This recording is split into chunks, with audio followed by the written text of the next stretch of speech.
only avoidable, or not necessarily avoidable, but I have a theory that Dirk knew about this the whole time.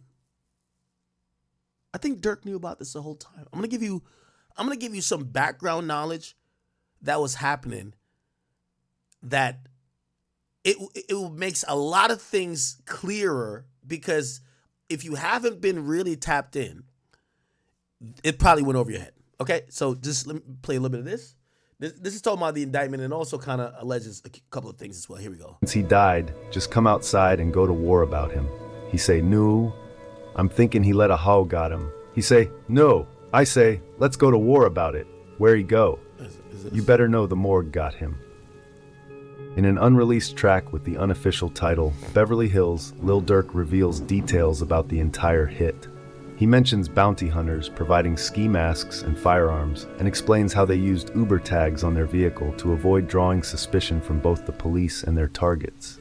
He even rapped, "Pop in traffic, we in Cali ride through Beverly Hills with choppers." In the song, Threats to Everybody, Lil Durk rapped, "Ain't no sneaky war, money makes them killers, pop outside who you ain't seen before." This line is a clear reference to two members from TBG Lil 4 Mob being on the hit. A surprising twist occurred after the Chicago members were arrested. Lil Durk immediately booked 2 flights, one to Switzerland and another to Dubai. He then arranged a private flight to Italy, but was apprehended in Miami before he could board. As if the situation wasn't already bad for Lil Durk, this makes it even worse. The FBI definitely knows what he was trying to do. And as if this wasn't enough, an individual, who I won't mention by name since he's not confirmed to be the snitch, a once close friend of Lil Durk, is speculated to be an informant for the FBI. Even though it's pretty much confirmed by members, it has not been revealed by the FBI in the documents. A couple of years ago, in 2022 if I remember correctly, he was released after 12 years in prison for attempted murder. Durk took care of him and his family during the entire time, and once he was released, he gave him $50K. This individual, once deeply embedded in their inner circle, is now rumored to be an undercover informant. If it's him, Durk is in big trouble since this individual has been connected to all of them: Durk, Zoo, Booka, Taytown, Lamron, the entire OTF, and the affiliated gangs around them.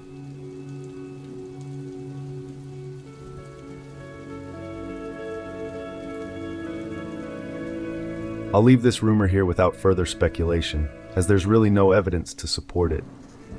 It began when the individual changed his Instagram name and started dissing BBG, the rivals of MTV 079, of which he's a member. BBG is also the original set of OTF Booney Mo. Additionally, the rumored informant was arrested on a gun charge last year, and during his incarceration, his child's mother was killed. Her family has alleged OTF's involvement. Regardless, the truth will likely surface soon. Until then, I won't speculate further, as if this person isn't the informant, these rumors have put him in a very dangerous situation.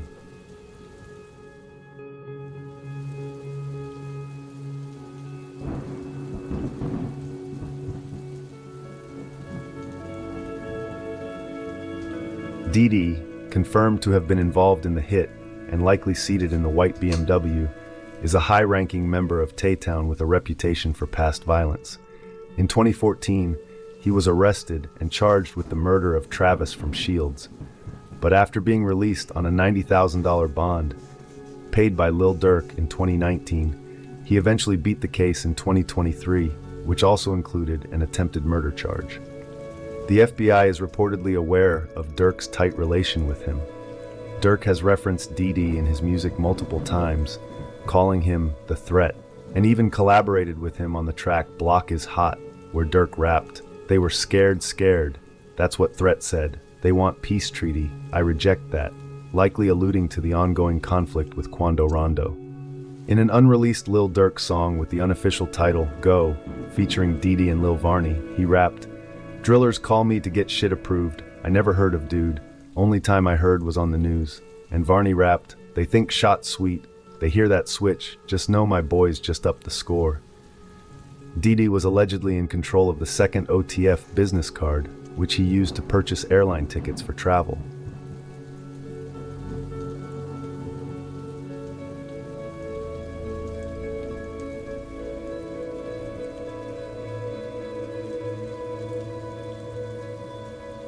Brown Eyes and Flacca, who were two of the arrested and confirmed to have been on the hit, are members from up north in Chicago, more precisely TBG Lil 4 Mob. They have been arrested multiple times before in Chicago for various crimes.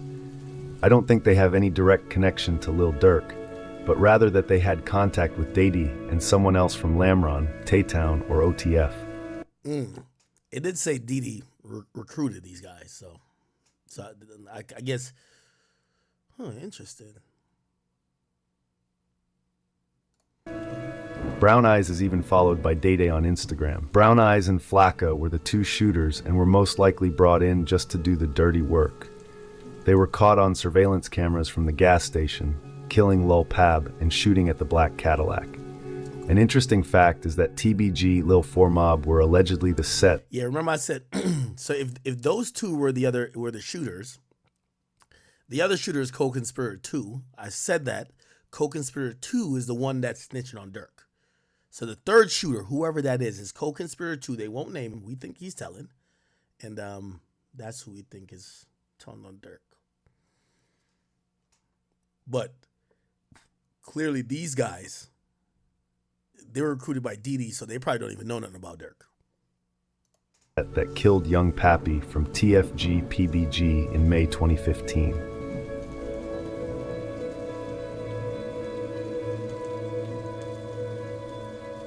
Vonnie has been with OTF for a long time and is mostly known for making sure that King Von did not get scammed in the Icebox video on YouTube.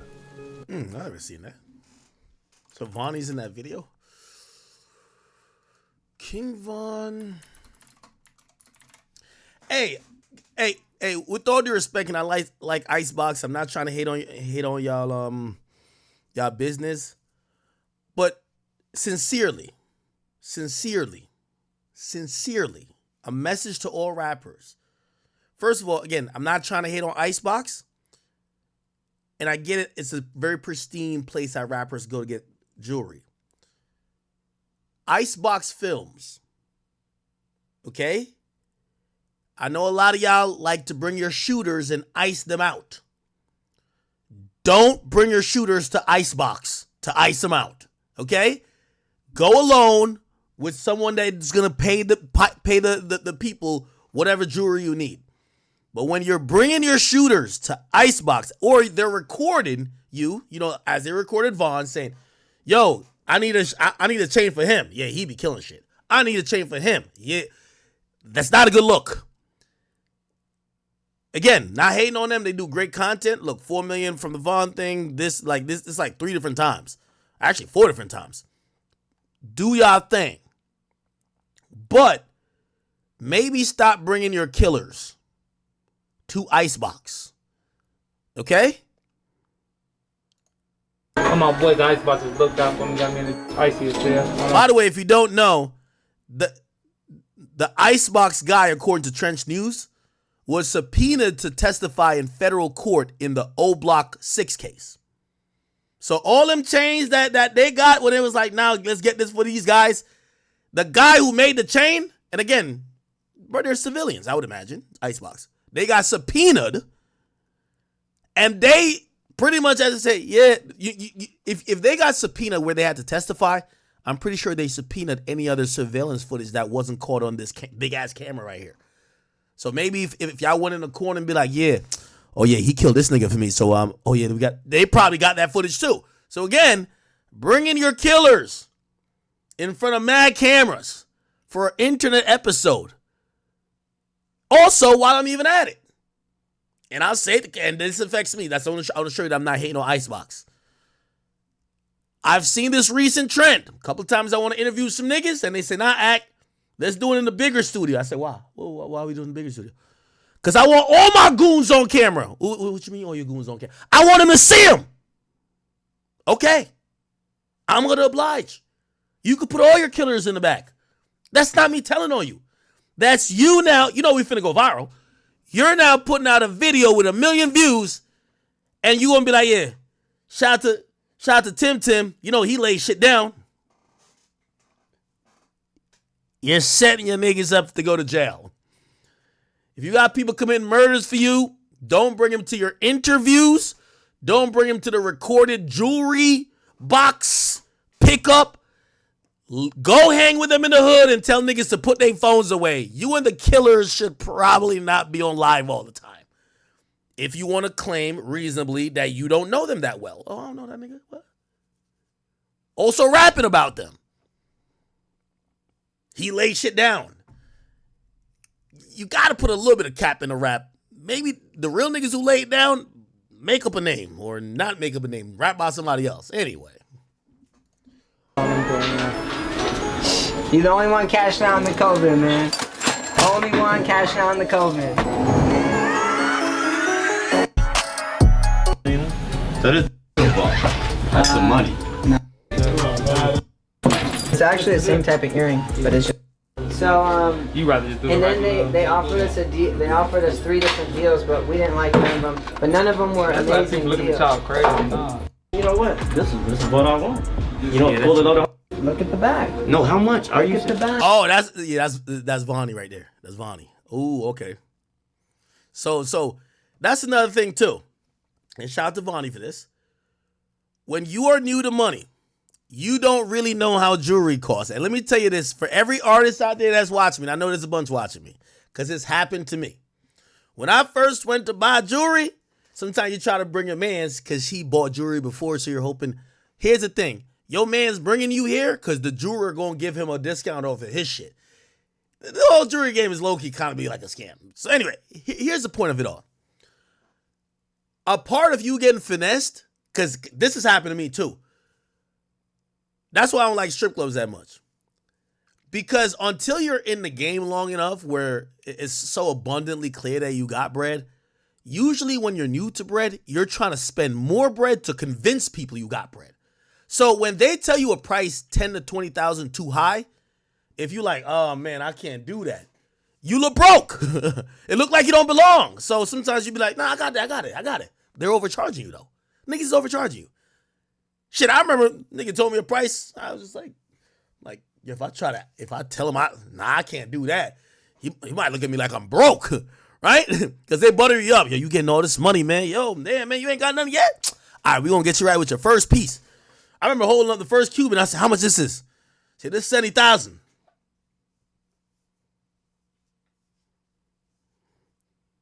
I got it. I'm pointing to my man. Yeah, the backpack. Yeah, I got it. My broke ass. Hear my broke ass. You know how I try to do it?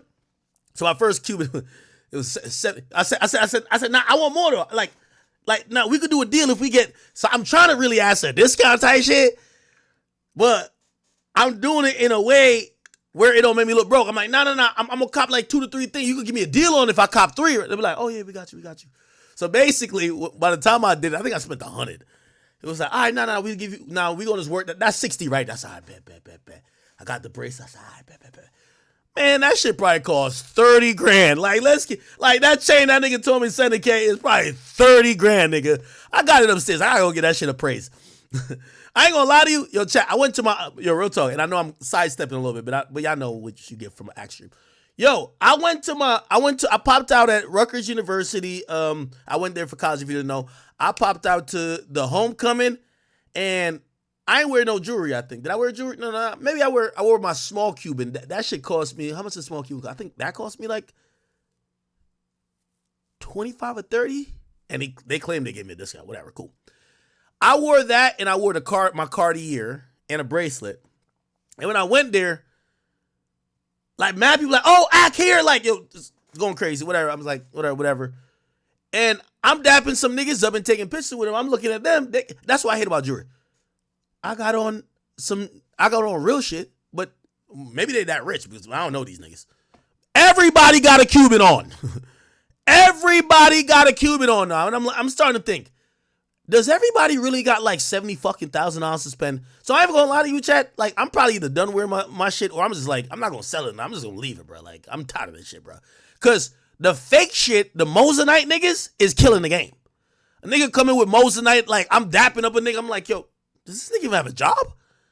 Niggas is popping out with Mosinite. They look just like your shit to the naked eye. The Mosinite shit look just like your shit. So if you bought this to look rich or flex, the nigga who bought the Mosinite looks exactly like you. So now I'm like, what the fuck? The Mosinite niggas is going crazy. So now I'm like, God damn it. So imagine me wearing my shit. I'm risking, because I'm thinking, anytime I wear my jewelry, I'm thinking I got $100,000 on me. Niggas might try to, I gotta even move a certain way. These niggas got probably $800 on them. You get what I'm saying? So like, bro, why'd you spend $100,000 for? No fucking reason. Because you're trying to look different, but then all the nigga got the Mosinite and they look just like you to the naked eye. All right, they might not be famous, but like, so now I realize me showing up and people say, oh, that's act. That's bigger than what I'm wearing. So I don't know. I was actually Googling. I'm like, is there a new type of shit that niggas ain't bootleg yet that could show that my jewelry is out of this world? And Vlad showed me this shit, which was low key. Vlad was like, because Vlad has a Richard Mille. He has a Richard Mille. It's $250,000. And he showed it to me. And I'm like, yeah, I think this iced out bullshit is done.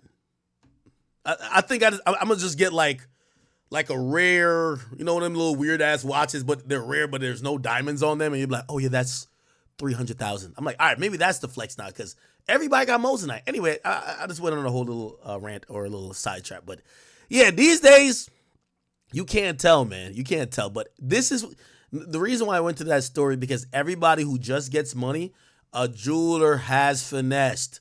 They tell you they're giving you a deal. They're like, nah, just tag me on the gram. Nah, I took 10 bands off it. Just tag me on the gram. You know what I mean? Or the jeweler be like, nah, I just want to make a video saying you cop from me and you my client.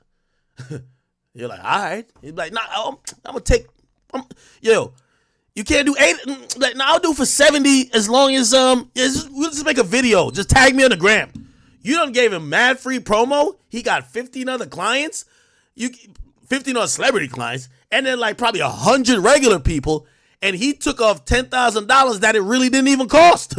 This shit cost 40. He's selling it to you for 80. He said, do a promo video for me. I give you for 70. Yo, stupid ass still paid 30,000 over the price.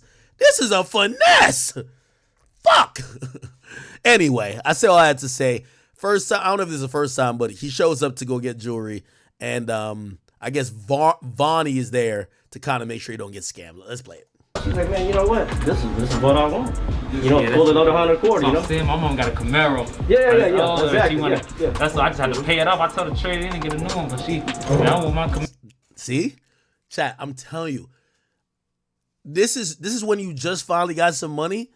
When you talk to people, you're dying to let them know I'm rich now. I'm rich now. Nah, yeah, my mom got a Camaro. Nah, I told her trade it in. Paid off. He's qualifying himself because he thinks that these jewelers only deal with super rich people, and that he's trying to qualify himself to them to say, oh, no, I'm rich now, too. Now, I told my mom got a bullshit car. I told her to get a better one. You know what I mean? You're going to see it. It's a little too, like the little $2 one, the little, Yeah. And then she got grandkids and all types, so why you want a little Camaro? Nah, I just let her keep it. SUV. Yeah. Proud of you, man. Dog, you came a long way. You came a long way, man, for real. So that means you're giving us the watch for how much? However you look at it. Yeah. Now, he's smart. This is where they finesse the fuck out of you. This is where they rob you blind. So you just give us the watch for $5 then, and then you just keep the earrings. We don't want them earrings. No. That makes sense, don't it? Just give us- Now this nigga mad right here. He's like, why the hell is you telling this? Vaughn came here to give us all of his cash. You know the videos I love the best? I gotta show you this video. And then salute to Johnny Dang. I'm not hating on none of y'all jewelers. Keep getting y'all money. You know what I mean? There's a video I think he put up. I think it's with a what do you call the guy name again? Oh, it's with Funny Mike. Yeah, shout out to Funny Mike. You know, Funny Mike getting that bag. And Funny Mike go there and they make a video where it's like he gets some shiny shit and Funny Mike get all the money. No. Funny Mike get the shiny shit and Johnny Dan get all the money. It should be looking hilarious. Watch this. Look. My birthday, what you say? Too easy. Too fucking Yeah. easy. Come on, man. Come see what's going on, baby. Look at this. Yeah. Big boy birthday, man. You know what's funny? Like these look good. They look amazing. But the funniest part of it is always when they're handing the money over. Like, the niggas flexing with your money and you're flexing with like these diamonds that we don't really know. Like, I was listening to like, I think CJ So Cool go off on a rant. Like, he's been going through some shit. He said, I spent $1 million on jewelry and I never knew what a fucking carat cost. I didn't know nothing about jewelry. I would go to the jeweler. I would say, I want the biggest and the best. They would tell me some shit and I would just pay whatever they told me. I didn't know that, number one, they were using reduced quality and all that type of stuff. I only found out when it was time to sell it back because I was going through some shit. And I said, damn, that's all of us black people. Let's keep it a beat. Wait, how much? Whoa. Let me get that bag. Yeah. Oh, look. It's showing it. Look. Yeah, look. Let me get that bag right quick. Most of the time, he Let me put get that down bag, in the man. credit You card. see what time it is? Oh, and I got some more blue. blues in my pocket. Don't Don't sleep. Turn me up, big fan. But like this, the jeweler, he not that impressed with this. You know what he impressed with? Cold, hard cash. Yo, cold, hard cash. The jeweler's impressed with the cold, hard cash. We impressed with anything that sparkles. It's too. Hey, come on. Too easy. Yeah. Look, this is all you gotta see. Shout out to John Dang. No, I'm not hating on you. I love you, John Dang. I met you, by the way. You're dope. He flexing with the money, you flexing with your teeth. This is good. Hey, don't call me. Unless you got the blue. Look, the jeweler's saying, don't call me unless you got the blues. And the nigga, I guess he said, don't call me unless you got the teeth shiner. I don't know. Shout out to Funny Mike, though. That's my guy. I know you're going to call me. I want like Funny Mike. This is big money in my grill. Yeah. So I know you're going to call for that Funny Mike shit, but that's big money. Yes, Lord. Too fucking easy. Yeah. Okay, all right. All right, well. It's turn me up, big five. Yo, I went in to go get my jewelry. That nigga got a vault of hell. The nigga safe, nigga look like even if you stole the safe, you'll never get in. I'm like, where they put the money at, nigga, you'll never get in, nigga. Anyway, all right. Anyway, so we're back to this video. This is OTF Vonnie, and he's telling King Von, he's trying to make a deal for him. And by the way, that's W Homeboy for that. Trying to make a deal for him because right now he's gassed up off. He might just got a big deal, just got big payment. Somebody wired him $1 million, and now he's just looking to spend. And you know, when you feel like you're trying to put yourself off as $1 million nigga, say something called 70,000. You're not gonna like, you know, you're not gonna be like, oh nah, I'll only pay 60. Yo, I'm gonna be honest with you. Oh, chat. This is good. This is actually good. Yo, chat. All right, I'm gonna tell you some dumb shit. I can tell you some dumb shit. I'm gonna tell you some dumb shit because I'm saying this not to shame nobody. I'm telling you this how us black people really it works. I'm gonna tell you the truth. Remember I told you I won $1 million in gambling. Well, really, you know, I've lost millions. So like I had a good day. I won like $1 million. Usually I win a couple 100,000 or I lose a couple 100,000. And essentially I had $1 million and then I lost a bunch. And when I was about to lose, I'm like, yo, it's no way I could lose a fucking $1 million gambling. So I stopped myself and I called my dealer up and I bought the Maybach, right? So I bought the Maybach and yeah, I'm paying for it cash. Cool. Anyway, I never seen the Maybach before I bought it. I just like, he texts me pictures. I'm like, I want that one. Give me that one. Okay, cool. So he sends me the picture of the Maybach. I'm like, all right, yeah, I want that one. By the way, which I didn't even know that was that popular because Young Miami got one, Yachty got one. I didn't even know this is that popular. Anyway, so whatever. He's like, all right, bet, whatever. So then, like, at the point where your dealer is hitting you up like that, they're not sending you prices, my nigga. I mean, you could obviously find it. You could go on the website and find the car, but he just sends it to me. So he tells me a price. I can't remember what the price was. I think the price was like, which by the way, I put it incorrectly in my car vlog because the car cost $250. It wasn't, yeah, something like that. Anyway, here's the point. The car was, I forgot the exact price. Maybe it was like $260. And I got a shout out to my mans. I actually play Fortnite with him all the time in Discord. And my man Dab is a white dude. You know, white people be on that shit. Us niggas, we be trying to qualify so much that we got money. We'll overpay, bro. White people, they're always like, no matter, because they don't care about wearing wealth and showing, like, they usually, unless they're on some nigga shit. Anyway, so they give me so the dude says, all right, so is this, the guy knows how I deal with him. I buy all my cars cash. All right, let's say it was 260. I don't want to quote it directly, but let's say it was 260. I said, all right, bet. 260, cool. So I'm talking to this guy, and he says to me, he's like, yo, me being, you know, I bought my first car, which is, I still have my first car. It's a 2010 Mazda 3. And after that, I've never had a used car. And I bought that car in 2010, but it was used. It was an enterprise car that people turn back in. But ever since then, I've just always bought new cars. I'm thinking at a certain price, like if I'm buying Lambos, supercars, and Maybachs, they don't haggle with prices. Like you don't walk in and be like, let me get that Bugatti, but not $3 million. Let me get it for 2.8. So my stupid ass is just like, whatever you say the car costs, because I want a car, I got it. The dude tells me, he's like, and I'm just going to throw a number. He's like, yo, he's like, Ak, wait, you're going to pay that? Like, they're not giving you no deal? I'm like, deal, nigga, it's a Maybach, nigga, the fuck? He's like, Ak, I'll make a bet with you. That dealer you're doing it with will give you a fucking deal. I'm like, no, they won't. It's a fucking Maybach. So he says, tell the dealer, because the guys text me anytime new cars come in, like the expensive one. He says, tell him you can't do 260, you could pay 250 today. I said, bro, he's not going to do that. It's a fucking Maybach. He said, just do it. If I'm wrong, my bad. I do it. I text the guy. I said, I'll pay 250, not 260.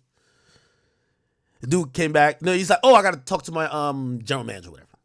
15 minutes later, it was just like, all right, 250, you got it. You're getting it today? I'm like, wait.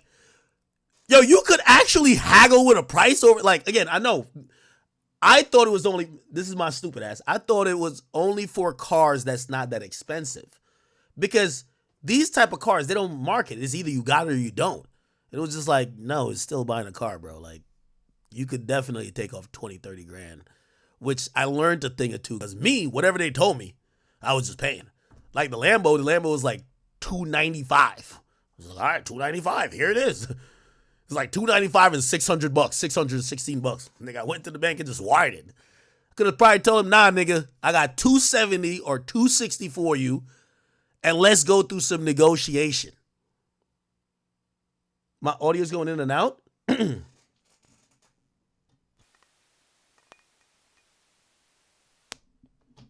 Anyway, I'm good?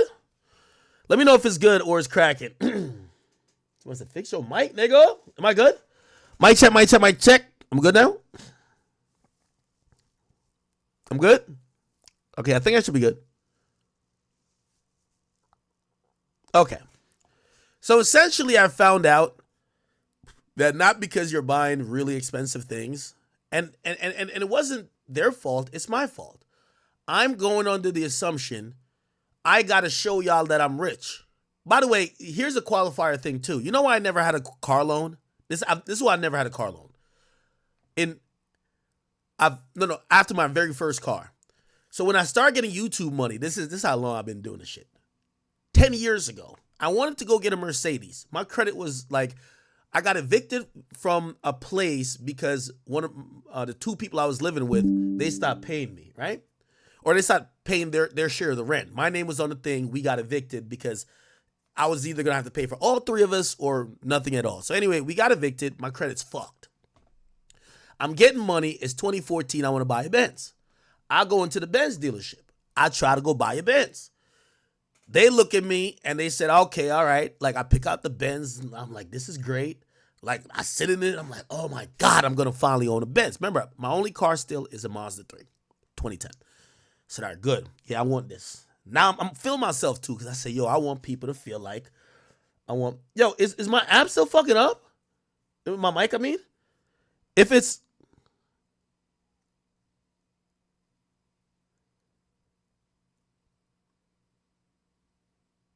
yeah, I think you got to refresh your, just refresh. Refresh the stream. Yeah, no, it looks fine on what I'm doing. Mic is good, bro. I'm telling you, the mic is good. I will be able to see it dropping out. Yeah, I think it's the stream. Just refresh the stream, chat. Just refresh the stream. I'm sorry. Okay. So I go in, I sit in this car, I like it, I find the one I want. The car was about like $50,000, $60,000, right? I'm like, I want this one, right? We go to sit down and do it, and I knew my credit wasn't the best, but I didn't know it was this bad. It was like 500, right? Now, the way how these car dealership works is that if you've never owned a car, like they do a point system. Like you have a car rate, you have a car score rating. I never knew this, right? Basically, your trustworthiness for that dealership and also how many other cars you've had of that brand. So it's my very first car I'm trying to get. I think it was a C-Class. What's the C-Class? I can't remember. And $50,000, $60,000. I sit down with a person. It's definitely on y'all end. I sit down with a person and they're trying to figure it out. And they said, all right, the credit report came back. It's not that good. And I said, oh, fuck. I said, what can we do? Yeah, I think it's YouTube acting. I think YouTube is acting up. Is everybody on Twitch okay?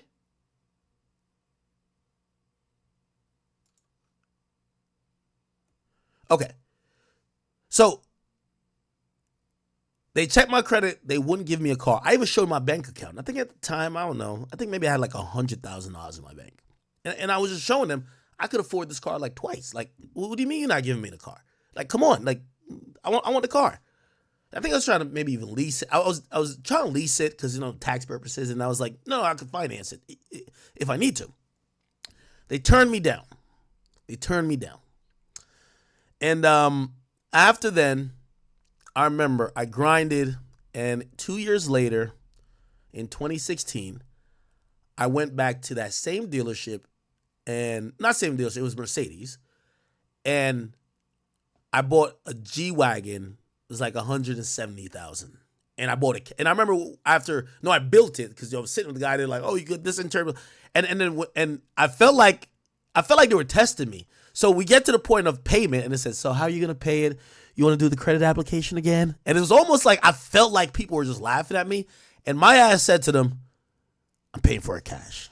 It felt like the movie with DMX when he came in and threw the bag of money, right? Which I got to learn later. It don't work like that in real life. You don't come and throw in a bag of money when you're buying a $170,000 car. No, nigga, you're gonna wire that bitch. And yeah, and then even then, I remember when I got the car at the time, there was a whole problem with like Nigerians stealing cars. So they wouldn't. They had a 30-day hold on issuing the title because they couldn't issue the title because people were sending those cars immediately to Africa. And there was a whole like title fraud shit. I don't know. Anyway, here's the point. That me trying to prove myself got me into that mindset. A young black guy who just started making some money. I felt I had to, when I was turned down, I had to show I did have the money. Now, subsequently, I ended up buying everything with cash. House cash, 3 other cars cash. But still, I never really utilized credit. I mean, nowadays I am because I'm starting to leverage things. But it goes into this conversation with Vaughn. I get why you need some homie. Now, granted, I don't know if this guy has business sense or not, but the dude is there trying to help Vaughn, right? Like, yo, bro, you could get a deal from these guys, dog. Like, yo, dog, this fucking earring costs what? Nigga, stop playing, bro. Like, yo, give Vaughn a deal, nigga. Like, what are you doing? So he's trying to work the deal. You'll notice Vaughn is being quiet. Earrings. We don't want them earrings. No. That makes sense, don't it? Just give us the one for $5 right now. I want to take a shot with you like that. It's the same. So how much you tell? Dude said, I can't do that now. Look at Vonnie. 5 then, and then you just keep the earrings. We don't want them earrings. No. That makes sense, don't it? Just give us the one for $5 right now. I want to take a shot with you like that. It's the same. So how much you telling me the earrings for? Those are. Look at the back. No, how much are you? Look at the back. Okay, the They're not back. expensive. The back says 600. Okay. So that means you giving me for 5,500. Like I said. Yes, and plus tax. Come on, man. You know Coming out of quarantine like that. I have to, bro. Dude said tax? What the fuck? Man, if a jeweler tell you taxes, cap, man. All they be doing, especially when you paying in cash. You think a jeweler who gets $20,000 from you in cash reports to the IRS they got $20,000?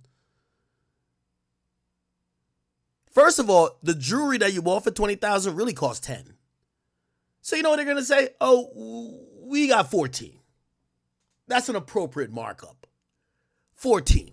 So the 6K is fucking, Now, granted, the bigger you get, it's harder to do because, the government is going to easily see that you're scamming off the top, right?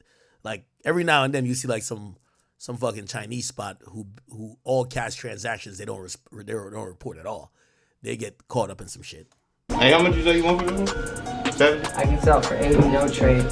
70 cash? No. Wire transfer? Yeah, because it's Jew. You see that? The dude said I could sell it for 80,000 no trades.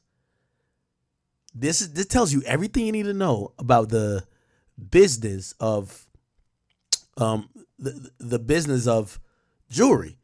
The guy says wire transfer. He says these are investments, except y'all want me to give y'all another story? I'm gonna give you another story. I'm just putting y'all on game. I know there's YouTubers and even young rappers who watch me, so I won't put everybody on game. This should be no fucking secret. That's what I'm telling y'all. All this about investment shit. Man, when you go to one of these jewelers, respectfully, in hip-hop, if a plain Jane Cartier costs more than the iced out Cartier. By the time these jewelers take the product that cost a lot and put a bunch of diamonds that cost a little bit around it, the initial value of the product depreciates, right? So anyway, I was in a jeweler. I was at a jeweler's spot. It was a birthday for my girl at the time. And I remember when we were there at the jewelry spot before, I was thinking about, earrings, and they gave me a price on some earrings, right? And it looks big, like it was some shit that looks big, whatever. I'm like, all right, cool. So here's what I'm thinking, because I'm thinking all jewelry's made the same. But this is what happens when you're aftermarket jewelry, a jeweler, versus the jeweler that worked for here's the story. So I remember I didn't buy it at the time. All right, I said, okay. Her birthday comes around. I said, all right, you know what? Well, let me go get her some earrings. It'll be some dope shit. Let's go do it. Now, the jeweler I'll be fucking with is in New York. I want to go to New York. Like, yo, let's go to some local shit. Like, damn, I don't really know no local jewelers. You know what I did? I said, let me go to Tiffany. Well, they sell jewelry. It's the same shit. Bruh. The jeweler that was going to cop in New York, and it was about the same size shit. That nigga was like, yeah, it's like 10K, whatever. And I'm like, so I'm already thinking, I'm like, I could drop 10K for that. You know what I mean? I could, she going to be extra, like, when she's sucking that joint, it's going to, like, that's that. So I'm like, it's going to be like 10K. Gang, could you tell me? I walked in Tiffany. First of all, you should know, everybody's in suits. Everybody, but I'm thinking I'm in there on some, nigga, I got it. Let's do it, man. So, ain't no prices nowhere that you can see. I couldn't see a price to save my life. I'm looking around, ain't no prices. So I just I said, what size you want, baby? I'm like, how much is this shit? Said, let me get that one and that one right there. That one and that one. Or, no, and let's see both of them. She put both in her ears. I was like, all right, cool. What you like better? You tell them. There's a person there, like, everybody's in, even the woman's in the suit. I'm like, the fuck? So you tell her which one you like. She told me whatever. Again, they're both the same size, don't matter. I said, I bet. Let's do that. Yo, chat. I said, let's do that. So cool. So now I'm trying to figure out the way, the smooth way of asking the price. Because this is Tiffany's. But I walk in with my Cuban. I got my watch. I got my bracelet. Remember, my whole jewelry kit is like 100 bands. So I'm in it. So I'm like, man, I'm looking at my shit all shot. I said, man, give me them pussy ass motherfucking earrings. We ain't Tiffany's though. All right. He just said, oh, great choice. You know, they always say some compliment. Great choice. Like, these are to die for. I'm thinking this bitch better die sucking my dick when she get these. Come on, we got this. Bruh. They told me them 2 pussy ass piece of earrings cost $38,000. Nigga, my heart jumped from here to here. Now my bitch ass is here saying, well, I look fucking, because I told him, I said, nah, it's her birthday. You know, I got to cop her something nice.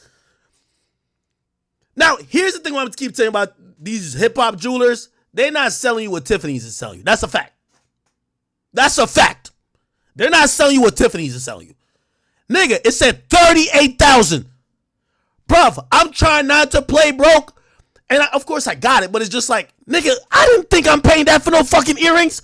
I'm thinking about that. I'm like, yo, my mama used to be a school teacher. That's my mom's whole year. Fucking earrings, especially, I don't care about jewelry like that. I'm like, so now, and we had this conversation afterwards. So now I'm like, nigga, I'm looking at her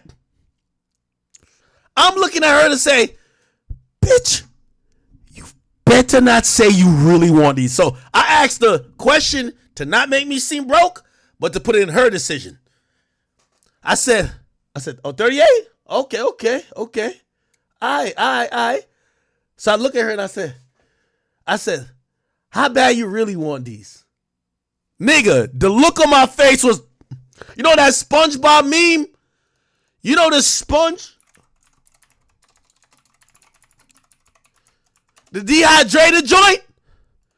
I look at her like this. Bitch! You better not say you want these shits real bad. Fuck that! But I couldn't say it because I'd be the broke ass nigga that fucked up and walked in here because I pulled her in there.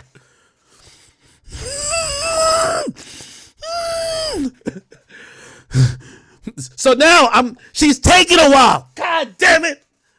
What the fuck? So now I can't be broke, so I'm starting to throw some shit in the air. Think of what you could get with 38. You know, it's up to you. It's up to you. But just think of what else. And I think she started realizing the hint of, yeah, this broke ass nigga ain't trying to pay for this shit. Broke ass nigga ain't trying to pay for this shit, man. Yo, she was just like, and she gave me the out. I'm gonna keep it a beat. She gave me the out. She was like, you know, I like him, but you know, like, I'm not in love with him like that. We could go look around. Could you hold these? And I was like, nigga, I'm sweating bullets. I'm sweating, nigga. I look like, what's the nigga name?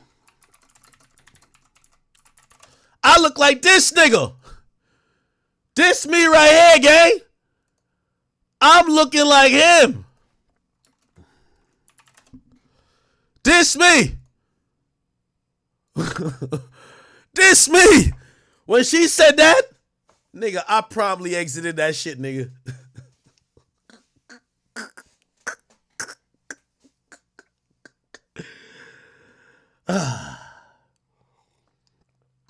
So let me ask a question to any jeweler out there. Y'all could take this tracks or whoever. Why the fuck, when I go to y'all store, y'all could show a nice pair of earrings and it'd be like, hey, these earrings cost like $5,000 or $10,000. And I go to the Tiffany store. It's a reason why they got commercials on TV. And that same size earring costs $38,000. What the fuck are you selling and what the fuck are they selling? That's the question. That's when I knew I'm done with jewelry. Nigga, what? Anyway, let's get back to this. We need to be at 30 right now. Okay? We need to change the earrings. 30 right now. Come on. By the way, here's another thing. The nice lady in the suit that was selling this to us and the gentleman, they weren't into, I could tell, they weren't into haggling. It was almost like when they was watching me, first of all, I walked in with a backpack. It was almost like, broke. It's like security be on high alert. Broke. They're here. Oh, the broke ones. Like, I ain't gonna lie. I'm qualifying myself to show I got bread.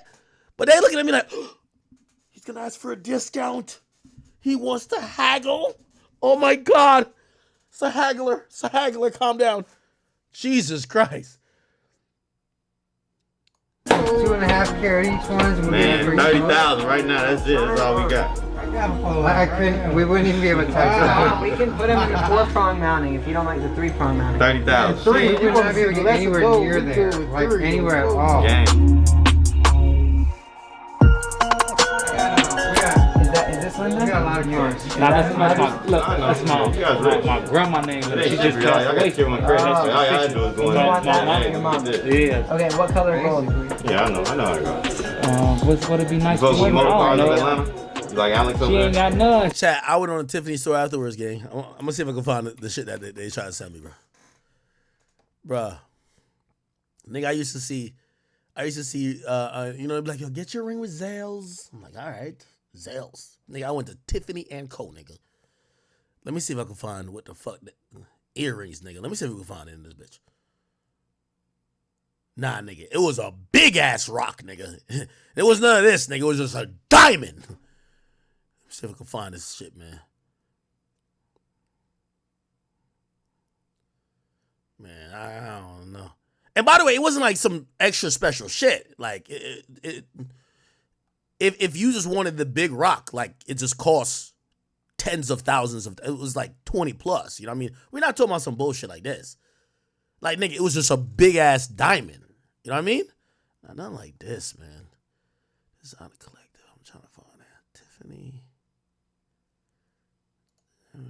It's just diamonds, but it was something like this, bro. It was something like this. Solitaire. Yeah, nah, this gotta be fake. Maybe they sell fake shit too. I don't know if they sell fake shit. The shit they told me was $38,000. And I remember the guy says, and I was just like, I was speechless. Yeah, I don't know if I can find on this bitch.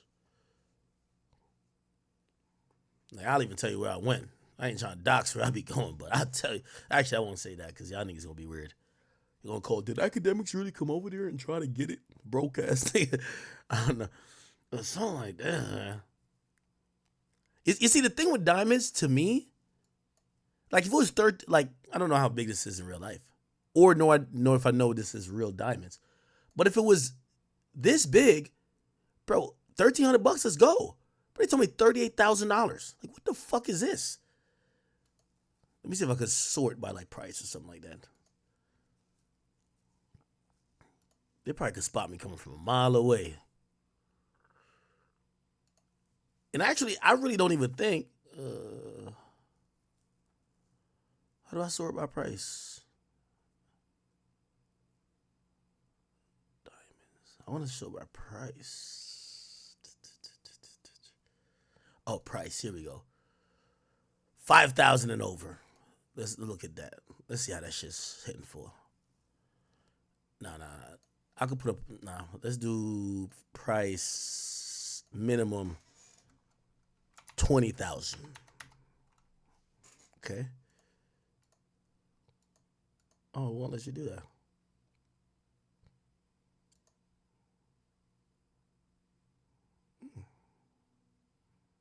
Yeah, it was no shit like that.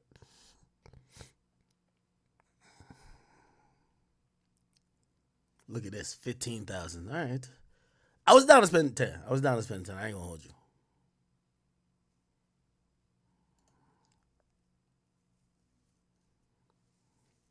See, when you up in the store with your girlfriend like that, you thinking about all the time she done clean, cook, sucked you off. Like, you think about all good shit. Like, you know what? All right, man, you leave me alone. You don't bitch and argue. Like, you good. This is like an installment for you to shut the fuck up. I'm sorry to say it like that. That's what you thinking. That's during the good times. Until you realize you give her a piece of jewelry, she still won't shut the fuck up. See, I can't find that shit. How much is this shit? Ooh, yeah. Look at this shit right here. Look at this shit. And to me, this little bullshit. Where is it at? It just popped up. 30, yeah. Something like, yeah. Look at this. 31,000. Nigga, you know what been looking popping to me recently? Elon Musk robot for the house. Elon Musk creating some robot that could be in the house. It's gonna cost $20,000 to $30,000. They won't ever talk. They'll shut the fuck up. One of these joints. Tesla's gear. Nigga, yo, chat. Before I cop a chick $30,000 worth of shit, yo, Elon just, for all y'all chicks who full of mouth thinking y'all Krishan Rock ratchet, y'all act bad, trust me, before I buy one of y'all a motherfucking thing more than $20,000, I'm copping these. The one that gonna do my laundry, clean my house, and shut the fuck up. Without needing to hire a teacher. Right here. Comes to engineering design. What? Oh, the reverse bend over? Oh, this shit's crazy. Yeah, Elon, you fucked the game up, man. Y'all hoes better come with better skills. I ain't gonna lie to you, and I'm saying hoes respectfully. Yo, I'm copping 3 of these. I already said it. When these drop, I'm copping 3 of these. 3 of these. They're gonna do my laundry, clean my house, and shut the fuck up. This doesn't change the whole game. Yes, I'm gonna have a robot girlfriend. Yes.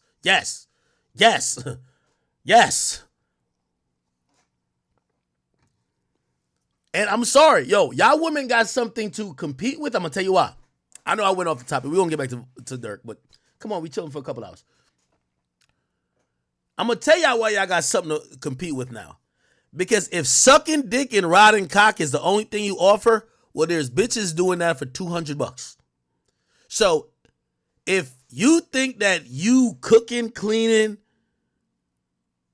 vacuuming is some priceless shit, well, Elon Musk just captured everything you do non-sexual in one robot, and you might be out of business. I ain't gonna lie to you, man.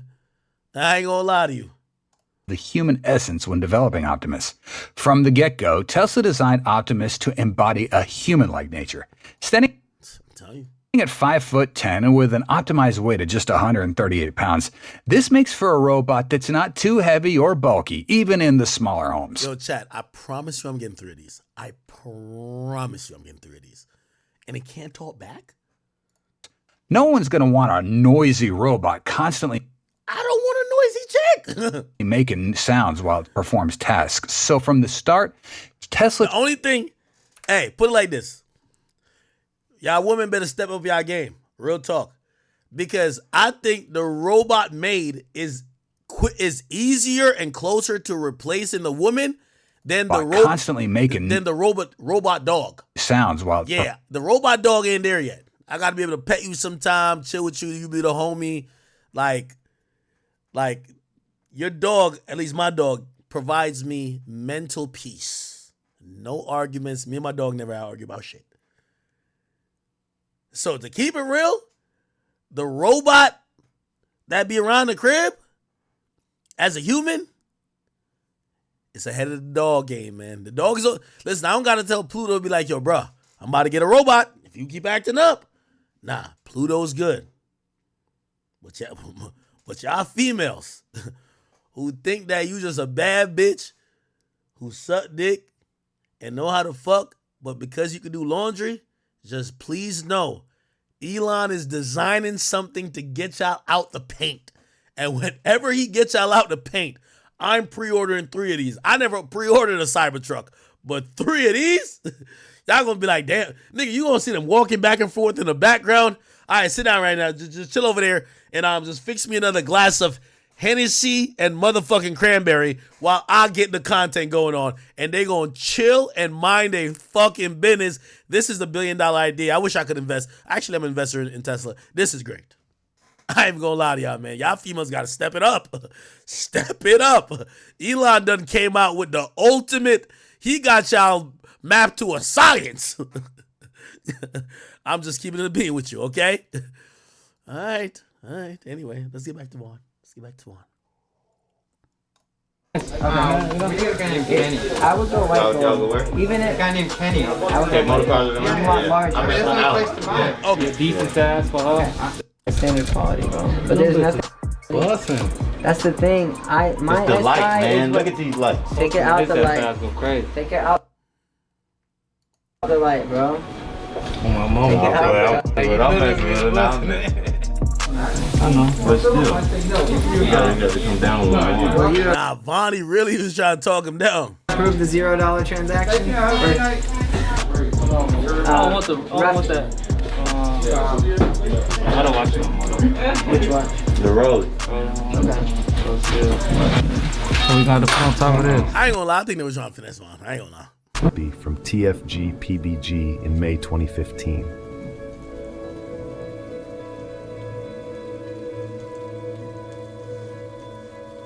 Vonnie has been with OTF for a long time and is mostly known for making sure that King Von did not get scammed in the Icebox video on YouTube. The document states that he was observed in a meeting in Universal City, Los Angeles, with two unidentified individuals, as well as Flacca and Brown Eyes. During this encounter, Vonnie was seen handing over multiple firearms, including one that had been modified to function as an automatic machine gun.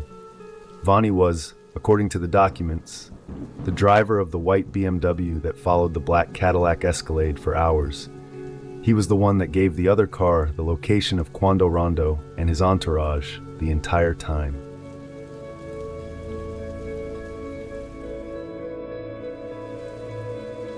OTF Boogie is from 072, and he was the driver of the white Infiniti that pulled up to the gas station. He parked the vehicle so that Brown Eyes and Flacca, who were sitting behind him, could jump out and start shooting.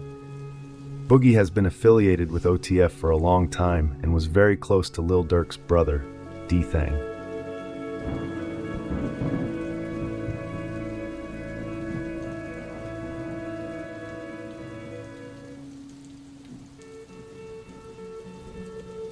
The internet has probably had a big part in all of this. Not long after King Von's murder, fans got impatient and wanted OTF to retaliate, and fans of NBA Youngboy started trolling Lil Durk with Slide 4 Von comments. It was everywhere. Lil Durk could barely post on Instagram without his comment section being filled with Youngboy fans trolling him. It obviously bothered Durk, as he even rapped. By the way, I've seen some people say that Durk got tricked out of his position by Youngboy fans saying Slide for Von and 6ix9ine, who also was echoing the same. Do you think that's true or nah? Rapped about it in songs and even talked about it in an interview with DJ Akademiks. The internet definitely played a part in all of this. However, I think it has had very little influence when it comes to the determination to get back for King Von. I think Durk immediately put out a bounty on Quando Rondo and people around him, even before the Slide for Von comments started to appear. However, over time, I think it actually got to Durk, especially when they didn't get revenge. Year after year went by, and the fact is that the two actually involved in the murder of King Von are still alive.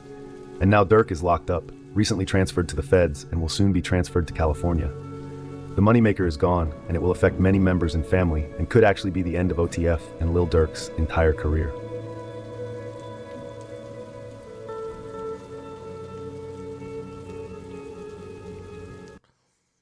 Who's this, Lamar on Lil Steve? I hate the internet because it's all fake love like Chicago. The whole Chicago don't want nobody to be great with shit.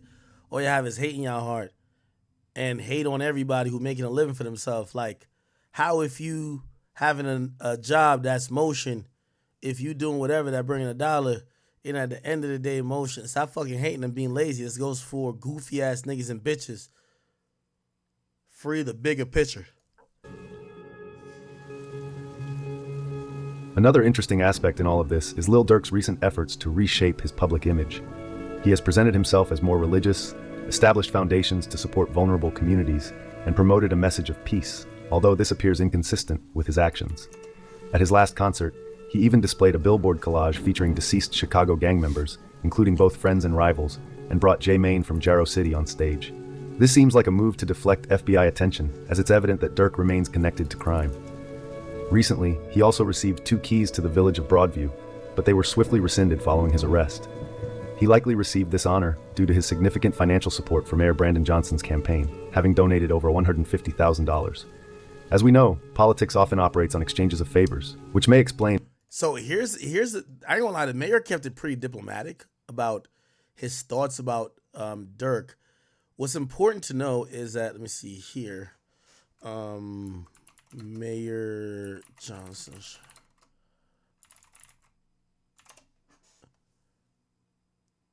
So apparently, you could search. Let me see. So apparently, Durk was like one of the biggest donors of the mayor, right? Like he gave like apparently $150,000. See if we can find it, Durk. Yeah, and by the way, this was July 26th. They actually put this out. The Chicago mayor, who has raised nearly $2.6 million since his election in April 2023, nearly half of those funds come from unions. Another large check was from Grammy-winning rapper Lil Durk. Wow, that's interesting. So Durk, give me a second. Let me see if I can find. Since winning the mayoral seat, he's seen a name outside Chicago's usually political world crop up as his biggest financial backer, Lil Durk. Chat, I have a theory that Durk knew about this the whole time. Durk was trying to be smarter than a lot of other people. He was starting to, I don't think he thought the feds were going to come. I believe that he was going to, I believe he thought maybe being involved in politics and kind of back it. You gotta remember, a long time that Chicago hated on Keith was because of the mayor. The mayor, remember Rahm Emanuel? He always said that Durk, like Keith, was like one of the epitomes of violence and just like evil. He always shut down any shows or never really co-signed Keith being accepted until long after, until pretty much it was in L.A. Durk starts supporting the mayor, donates $150,000. By the way, if you look at, there's a list. Let me see if I could figure out the list. There's a list that shows all of his donators. Durk is one of the biggest donators. Mayor Johnson, Chicago. Let me just put list of donations. Contribution. Oh, yeah, this might be it. Let's see if we can find it. This might show the total one.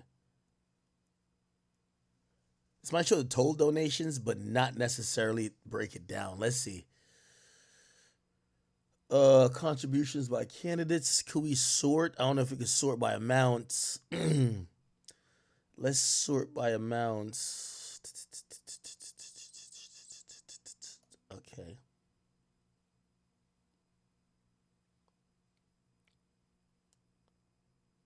Oh, never mind. The teachers union, 1.2 million. These companies and also teachers, 60,000. A lot of teachers, Illinois, blah, blah, blah. And then let's see. This is the Board of Elections. Okay. 160,000, right? Here we go. Can we find Durk? Yeah, right here. So Durk donated this through the Voice Touring LLC, 150,000. He donated this on 6/23/2023. Now, by the way, if you ever watch The Wire, having some political favor is always good. When you involve in the streets and you start getting big time, even if you're a drug dealer, you want to be somebody who is on the good side of the politicians, because the politicians give the directions. Like when they say, yo, why is crime up over there? They're going to put the police commissioner on it to go investigate it, who's then going to come up with charges or come up with an investigation. So you kind of want to be in their good favor, where they look stupid, right? They look stupid to go investigate essentially somebody who gave them money. Okay? So you see the Voice Touring. Okay, get all that. Give 150,000. And why he was awarded the keys in the first place. So if we're going by this, I think Durk for the last year. Now I'm not saying he's not sincere, but I do believe that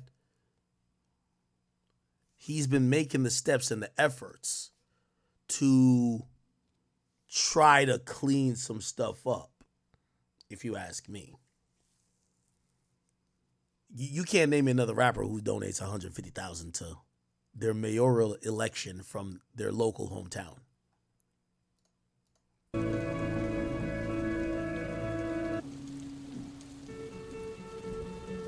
My own Shout out to VA in the building. What up with y'all? thoughts on this are that the whole situation is so incredibly unnecessary. A small fight which happened due to arrogance and pettiness has now led to multiple people killed, injured, families destroyed, and now is perhaps Chicago's biggest rapper of all time locked up in the feds, and there is a big possibility that he will receive a life sentence. This will affect a lot of people, not least his own family, his kids, and India. I can't believe Lil Durk put himself in this situation. I've always thought he moves smart, but his problem is that he's too afraid to leave his homies behind. However, it's no surprise really. Lil Durk has actually always been deep in the streets and never really left it. Over the years, he's been putting out bounties on people, supplying his block with guns, cars, and whatnot. We who follow the Chicago scene closely knew that this was only a matter of time. And Lil Durk also knew that, as in several songs, that he knows the FBI is after him. In the song Redman, Lil Durk even rapped, "They ask me where I'ma be in 10 years, shit, I said, the feds." So this was just a matter of when, just like with G Herbo and his gang, who will most likely end up in the feds in the near future for Shoota Shells, KTS Dre, and Freeband Bobo. I really hate— Wait, what? Wait, hold on. This thing is just throw some shit into the mix? guns, cars, and whatnot. We who follow the Chicago scene closely knew that this was only a matter of time. And Lil Durk also knew that, as in several songs, that he knows the FBI is after him. In the song Redman, Lil Durk even rapped, "They ask me where I'ma be in 10 years, shit, I said, the feds." So this was just a matter of when, just like with G Herbo and his gang, who will most likely end up in the feds in the near future for Shoota Shells, KTS Dre, and Freeband Bobo.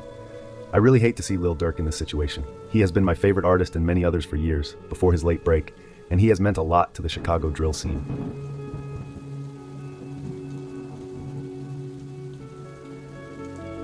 Wait, hold on. Somebody said, how y'all say Durk dumb? He got too much money to do this stuff and that. But if you ain't shit, but if shit ain't happen, he a bitch and ain't do nothing for Vaughn. Y'all be crazy. I hate when we let the internet control the streets and street politics.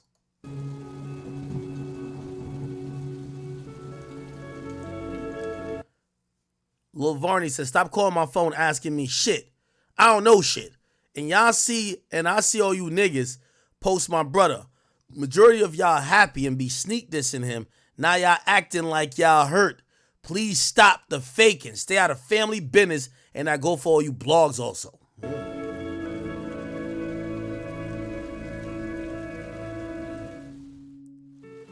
This is DQ showing the old blockchain off. Free the guys that need to be free. And Duty Low with him a picture say the GOAT.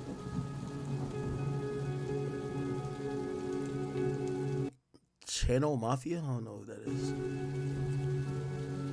Thank you for watching this video. Please subscribe. Yeah, go show some love to my man Chicago scene, man. It's my boy. Goddamn interesting.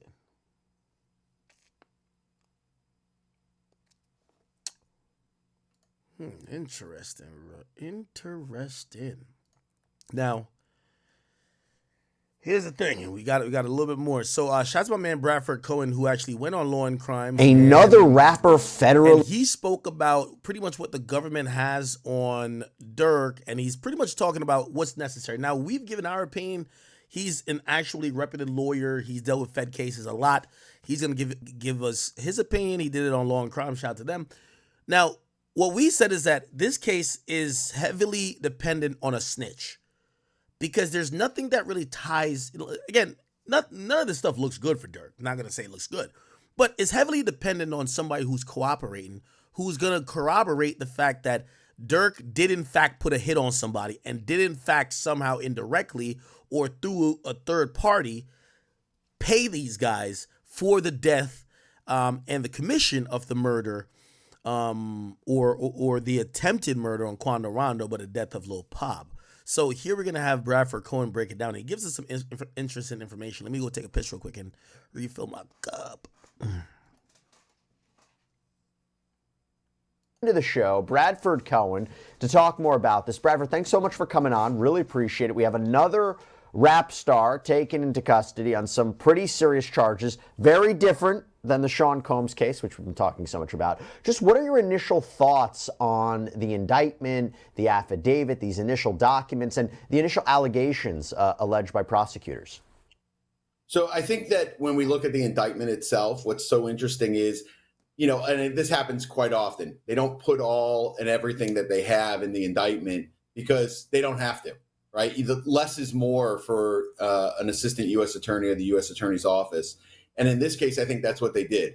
They gave them enough to know that they know what's going on, but not enough to know everything that's going on. I think, obviously, there's been some rumors that there's been a snitch among his group that has been wearing a wire for some time.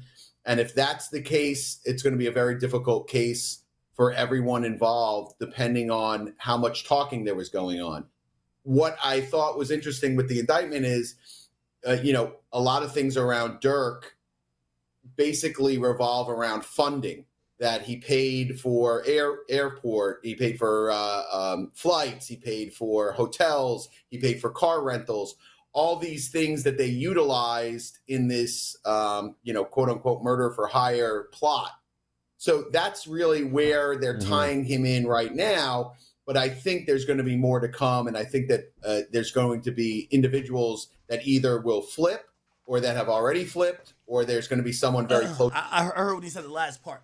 You know what's going to be interesting, chat? So usually what we see like in drug cases or whatever is that, by the way, this is Diet Coke. And, what am I drinking? I think it's Smirnoff. This is some cheap shit. I ain't gonna lie. What's going to be interesting is this, chat.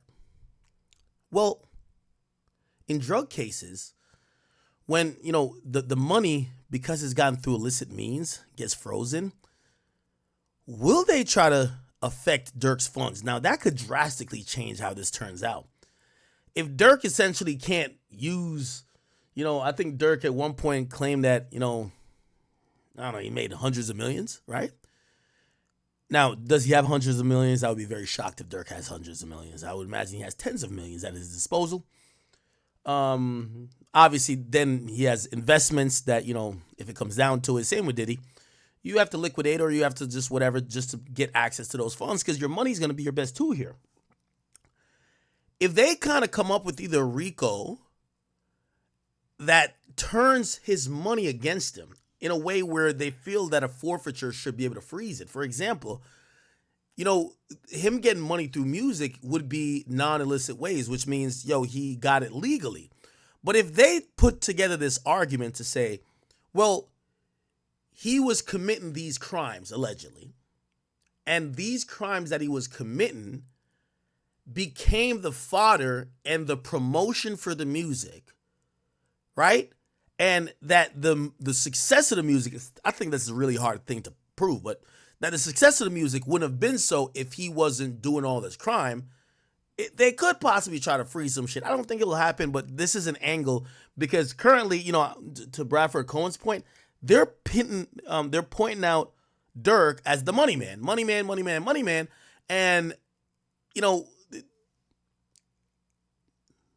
we could say it came through legal reasons with the or legal means with his career, but if his career is all about this type of stuff, isn't it intermingled? We'll find out later. Anyway, let me get back to it. Close to him that was wearing a wire that would be willing to testify as to his involvement, because his involvement right now is kind of tangentially involved, right? Where he's the funder, but there's no direct allegation that he said, hey, this is what I want done. There's an allegation that he spoke in code and he could have said this and all these different things, but there's no allegation that says, hey, this is what he said and this is what was going to happen. And to be clear, when we're talking about this, obviously there are multiple people involved. You can't have a conspiracy unless there are several people involved, especially something like this. So although Banks might be the most famous of the names that are called out in the indictment, he's not the only one. I'm going to list them out. In the indictment, we have Kevon London Grant, we have DeAndre Dontrell Wilson, we have Keith Jones, David Brian Lindsay, and Asa Houston. And the indictment also names 5 co-conspirators, with Banks being one of them. In the indictment, he's referred to by his initials DB, or co-conspirator 1. So here's a little bit of background on this case. And it really starts in 2020, because that is when Banks was with his friend and fellow Chicago reputation, including the interview of one of witnesses. For example, assault at the direction of Banks and to maintain their status in OTF.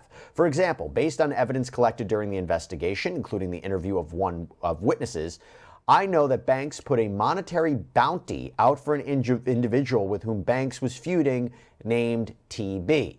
And then there's a footnote at the bottom of that page that reads, due to serious safety concerns, this affidavit does not provide the identity of these witnesses. Based on the FBI's investigation, I know that witnesses and or their family members have already received threats and or have been contacted in what appears to be attempts to influence their participation in this investigation. What do you make of that, Bradford? So it's basic. You know, like a lot of these allegations, you can almost take each one of these and put them into every case that we've seen as of late, where witnesses are either contacted or witnesses are offered a monetary amount not to testify. And sometimes that comes with a civil case. You know, like if there's a civil matter that's outstanding, they might say, hey, listen, there's a civil matter that you could have, and we're going to give you a settlement of XYZ. The feds automatically take that as you're buying off a witness. So it just depends on the facts of those circumstances. Like, I've seen it many times where the feds read into it differently than you would if you just read it yourself, wherein people are trying to be influenced. A friend of a friend might contact you and say, like, hey, listen, this isn't a good idea to be a witness in a federal case. The feds take that as, oh, hey, this is, you know, Bob Smith influencing this witness because he's friends with this person who's friends with that person. A lot of times that doesn't shake out the way that they put it in the indictment. And they put that in the indictment specifically for bond purposes, right? So when you go in for bond, they say, hey, listen, this guy's trying to influence everybody, and here's all these things. But when you actually get into the case, sometimes those things don't shake out, and then it's already too late because you already moved for bond and you didn't get bond. That's the same thing that's happening with Sean Combs. I mean, well, that's a little different because he's not charged specifically with obstruction, but it's part of the racketeering count. I read this indictment. I didn't see anything that Lil Durk is charged specifically with obstruction or witness tampering. It's more the conspiracy. There's also federal weapons charges. So does that give you pause too, that he's not, I mean, again, maybe I'm wrong, that he wasn't directly charged with anything like witness tampering, obstruction? Yeah, it always gives me pause. Whenever the feds throw an indictment in, it gives me pause right away because a lot of times you'll see in the indictment, there's a lot of accusations in the indictment that when you start getting into it and it starts kind of flushing out the facts, they stretch what could be a basic fact, they stretch it into something that it's not. And I've seen this time and time again. So in this case, it could be individuals that are loosely associated with OTF or that is signed to the label or something else that has contacted a witness, and they're trying to put whatever they did onto Durk Banks. So that's the issue here, right? Is that they're just lumping them all together. They'll just say, hey, listen, you know, because this guy did that, obviously Durk is the quote unquote leader of OTF. He must have known what was going on. Therefore, he shouldn't get a bond because this is a dangerous gang and etc. You notice they stopped short of saying this is a dangerous gang and said this is a dangerous association of individuals that known as OTF, which I thought was interesting because generally speaking, when it comes to any of these rap groups, so like, you know, there's OTF and YNW and YSL, and they all say like, hey, all of these nicknames, this is all a gang. And you know, even though it's a record label, it's also a gang. And that's kind of their argument with every single one of these. And that's going to be their argument here. But I thought it was interesting in the indictment, it didn't specifically say gang. It said an association of individuals that go under OTF. I thought that was kind of interesting because I don't know what kind of evidence they have to say OTF is or is not a gang legally, the legal definition. I thought it was PTSD from the YSL trial. Let's not rush to call anything a gang because of all the trouble there. That's a separate conversation. We can have a Sad to say, Lil Durk has been booked, man. It's gonna be a lot of videos coming out about Lil Durk, man. This is honestly sad, bro. I'm gonna keep it a being. Like, this is actually sad, like genuinely sad. Lil Durk literally had such a, I don't want to say such a promising career because he still has his career right now. He has his album coming out in a month. Like Lil Durk has so much positive going for him. Like, this case for him is how I see if King Von was still alive for the FBG Duck case. Like, he would have got booked the same way. And they're gonna pin everything on Dirk. There's already snitches, like what Rex said. There's a murder involved, murder for hire. They're probably gonna come with a RICO case after. This is not state charges. This is federal charges too. So it's very, very, very much different. Man, I can't really say what I want to say because YouTube is very weird. But seeing Dirk change his religion recently, they said it's good to be that specific religion while in jail, which I agree. You see a lot of, you feel me, people that religion.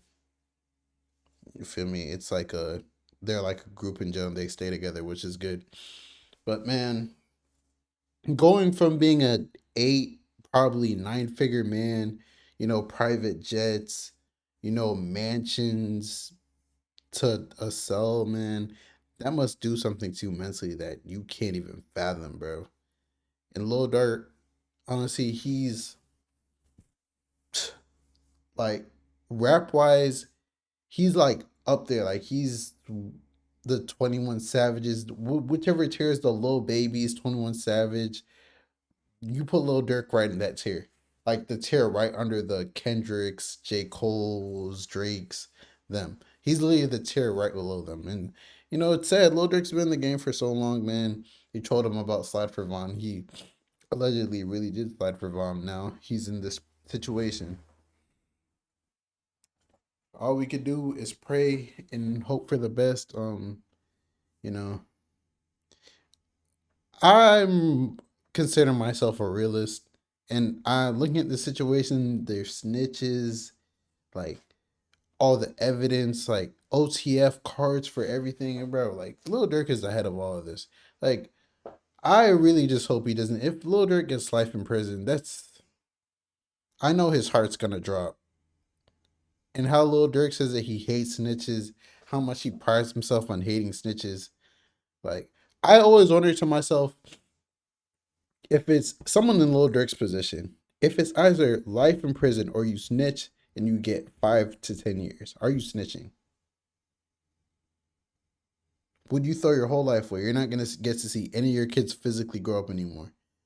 All your money, you have all this money right now, but that money's not, you're the breadwinner, bro. Like, 5 to 10 years, 20 years, who knows? The family's connected to you might be broke. Like, you're the breadwinner, bro. Like, it's a crazy world we live in, bro. I genuinely feel bad for Dirk, but man, it's hard to even feel bad for Dirk because then you'd have to feel bad for Quando, and the whole situation is just sad because it's all this literally started from King Von and Jania, bro. King Von, Asian Doll, Jania, like, it's just woman, bro. Woman caused this whole thing to happen. It was a chain reaction, and now we're here. But it's your boy Big Egg News. Make sure you like, comment, subscribe, and please, please, please, please, please don't, like, woman holds so much power, bro. Like, it's so crazy. And I'm out.